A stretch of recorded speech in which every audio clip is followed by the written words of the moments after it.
ஆண்டாள் திருவடிகளே சரணம் சரணம், அநேக கோடி சரணம் சரணம். அடியன் ஆண்டாள் பாஸ்கர். இன்னைய டாபிக் ஆண்டாள் அப்படிங்கிற அம்மா இடது பக்கமாக கொண்டை போட்டிருக்காங்க. இது ஏன் அந்த மாதிரி போட்டிருக்காங்க நான் நிறைய இடத்துல கேட்டிருக்கேன். ஆண்டாள் கோயிலே கேட்டிருக்கேன்.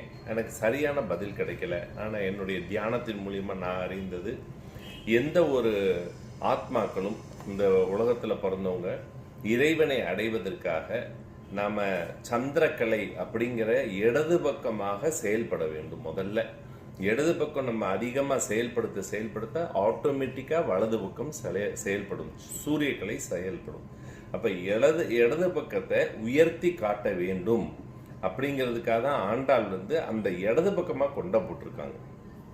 ஸோ மிக அற்புதம். இந்த யோகா கிளாஸ்லலாம் சொல்லுவாங்க, முதல் மூச்சு இடது பக்கமாக இழுத்து அப்புறம் வலது பக்கமாக முதல்ல செயல்படுறது, இடது பக்கமாக ஆரம்பித்து வலது பக்கமாக செய்கிறது. இந்த ஒரு விஷயத்தை தான் மனசில் வச்சு நான் ஆராய்ந்ததில் இடது பக்கத்தை உயர்த்தி காட்டி, இதுதான் உயர்வான இடம், இந்த இடத்த நம்ம உயர்த்த வலது பக்கம் உயர்ந்து நாம் மிகப்பெரிய ஞான சுரூபத்தை அடையலாம் அப்படிங்கிறத ஆண்டாள் காட்டுறதுக்காக இடது பக்கம் கொண்டை போட்டிருக்காங்க அப்படிங்கிறத நான் தெரிஞ்சுக்கிட்டேன். அடியேன் ஆண்டாள் பாஸ்கர். ஆண்டாள் திருவடியிலே சரணம் சரணம்.